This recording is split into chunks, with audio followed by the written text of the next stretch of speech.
Ton chef de projet débarque dans ton bureau ou te ping sur Slack. Le client met la pression. Il veut savoir quand la V2 du projet sort.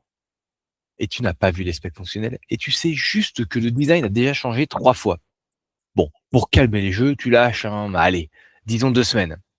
Et là, tu sais très bien que tu viens de te tirer une balle dans le pied, mais la pression était trop forte. Parce que dans 2 mois, quand le budget sera explosé et que le directeur de clientèle te demandera pourquoi tu bouffes toute la marge, alors ce mensonge sera ta faute. Laisse-moi te dire comment gérer ton CP. Donner une deadline au pif pour rassurer un client, c'est garantir les nuits blanches de toute l'équipe. J'ai vu des équipes entières démissionner après des mois de crunch parce que quelqu'un a validé un délai absolument impossible en réunion client. Imaginons maintenant que tu sois dans un point hebdo. Le CP te demande une date pour la mise en prod, la MEP. Tu sais qu'il ne maîtrise pas la technique. Il relaie juste l'impatience du client. Peut-être que les commerciaux ont vendu un CMS sur mesure pour le prix d'un WordPress, ou peut-être que le client pense que changer tout le tunnel d'achat, c'est juste du CSS. Tu fais un calcul rapide et tu dis, bah, si tout se passe bien, peut-être 2 semaines. À la seconde où tu as dit ça, ton CP envoie un mail au client. C'est gravé dans le marbre. 2 semaines. Ça suppose que le client valide les maquettes ce soir, que la recette se passe sans retour, que le serveur de prod ne prend jamais. Bref, situation parfaitement irréaliste. Et le CP, lui, n'essaie pas du tout de te nuire, hein. Il veut juste une info pour faire son planning. Mais un planning basé sur du vide, c'est l'assurance d'un conflit client futur. Règle numéro 1. Ne donne jamais de date seule. Donne des dépendances ou une estimation conditionnelle. Par exemple, dealer, c'est estimé entre 3 et 5 semaines à condition que le client valide les specs techniques jeudi. Ça, c'est la réalité. Et en agence, le flou se paie par des avenants et des heures supplémentaires. S'ils insistent pour une date précise pour la roadmap client, dis-leur que tu as besoin de temps pour faire le chiffrage et mesurer l'impact technique. Ça te protège.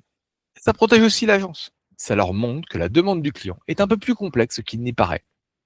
Si ton CP pousse à t'engager, utilise ces scripts pour l'armer face au client. D'abord, le transfert de risque. Écoute, si je te donne une date, là, tout de suite, je vais me tromper. Et on va exploser le budget alloué. Je peux te dire fin du mois, mais si on découvre une dette technique sur la plateforme, on va travailler à perdre. C'est pas ça que tu veux. Ou alors demande du temps. Je peux pas m'engager sans avoir vu les maquettes finales, l'accès à leur API. Laisse-moi une demi-journée pour auditer tout ça et je te donnerai un chiffrage fiable demain après-midi pour que tu puisses faire un devis ou un avenant solide au client. Sinon, fais ce qu'on appelle du scope boxing ou négocier le périmètre. Tu peux dire quelque chose comme ça. Impossible de faire rentrer tout ça dans 2 semaines, qui reste au planning. Soit on décale la date, soit on réduit le périmètre. On livre la feature A, mais la B, on la passe en lot 2 le mois prochain. Qu'est-ce que tu préfères annoncer au client? En agence, une mauvaise estimation ne veut pas juste dire en retard. Ça veut dire que le projet devient non rentable. Conséquence, l'ambiance se tend, la direction met la pression, et toi tu te retrouves à coder le week-end pour rattraper le retard sur un truc mal vendu.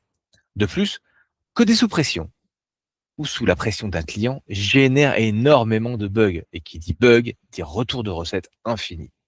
Qui dit retour infini, dit que tu ne passes jamais sur le projet suivant qui t'attend déjà.